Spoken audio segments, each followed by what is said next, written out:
ఈ రాష్ట్రంలో ప్రీతమ ముఖ్యమంత్రి జగన్మోహన్ రెడ్డి గారి యొక్క సారథ్యంలో ఓ ప్రజారంజక పాలన ప్రజలకు అందించామనేటువంటి బలమైన నమ్మకంతో ఈ రాజానగరం నియోజకవర్గంలో ఏ గ్రామం తీసుకున్నా కూడా కోట్లాది రూపాయల అభివృద్ధి కార్యక్రమాలు చేసాం.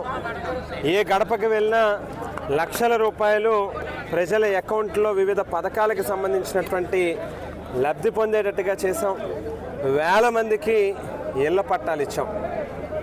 ఇవన్నీ ప్రజల యొక్క ఆశీర్వాదాలుగా రాబోయేటటువంటి ఎన్నికల్లో ఓట్ల రూపంలో మారుతాయి అనేటువంటి బలమైన విశ్వాసంతో ఇవాళ మరోసారి ప్రజల్ని ఓటడిగేందుకు ముందుకు వెళ్తూ ఉన్నాం. ఈ నియోజకవర్గంలో గతంలో ఎన్నడూ కని విని ఎరగనటువంటి రీతిలో దాదాపుగా 1770 కోట్ల రూపాయలు అభివృద్ధి కార్యక్రమాలకి మంజూరు చేయించుకోవడం జరిగింది.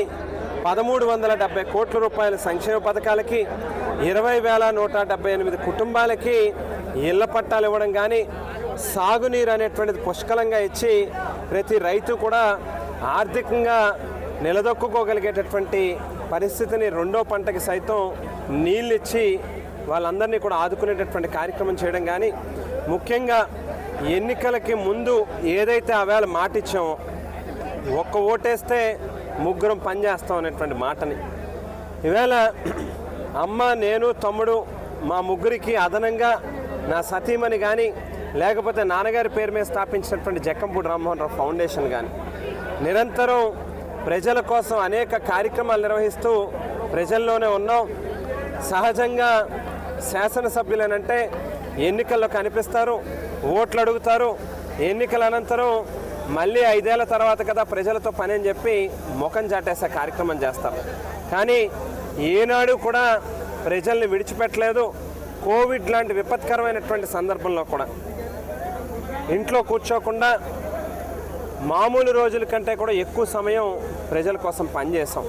వాళ్ళ యొక్క ప్రాణాలని కాపాడడం కోసం పనిచేసాం.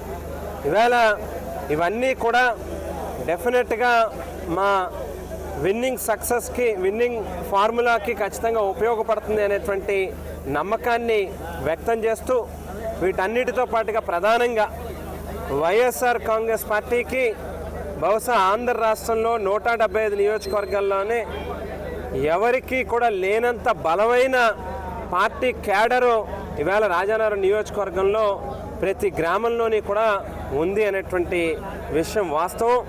అయితే ఏదైతే ప్రత్యర్థులు ఉన్నారో ఇవాళ బీజేపీ పార్టీ వాళ్ళ వత్తాసు కావాలి, తెలుగుదేశం పార్టీ వాళ్ళ యొక్క బలం కావాలి, అన్ని పార్టీలు కూడగట్టుకుని వస్తే తప్ప ప్రజలు వాళ్ళకి అవకాశం ఇవ్వరు అనేటువంటి విషయం ఎరిగినటువంటి వాళ్ళే. కాబట్టే ఇవాళ అన్ని రాజకీయ పార్టీల్ని బ్రతిమలాడుకుని కాళ్ళు ఏళ్ళ పట్టుకుని ఇవాళ ముందుకు వచ్చేటటువంటి కార్యక్రమం చేస్తూ ఉన్నారు. అయితే చంద్రబాబు నాయుడు గారిని కానీ, లేక జనసేన పార్టీని కానీ, బీజేపీ పార్టీని కానీ నమ్మడానికి ప్రజలు సిద్ధంగా లేరు.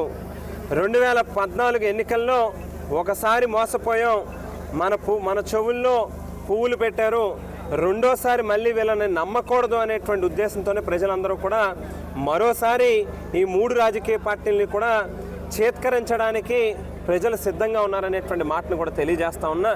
అలాగే ఈ నియోజకవర్గంలో ఎవరైతే గడిచినటువంటి సంవత్సరం కాలంగా అక్రమంగా సంపాదించినటువంటి సంపాదనతో గడిచినటువంటి ఏడాదిగా కోట్ల రూపాయలు వెదజల్లుతూ డబ్బులుంటే చాలు ఏదైనా చేయొచ్చు అనేటువంటి తలబిరుసుతో విర్రవీగుతూ ఉన్నటువంటి కొంతమంది ఎవరైతే ఇవాళ జనసేన పార్టీ నుంచి పోటీ చేయడానికి ముందుకు వస్తూ ఉన్నారో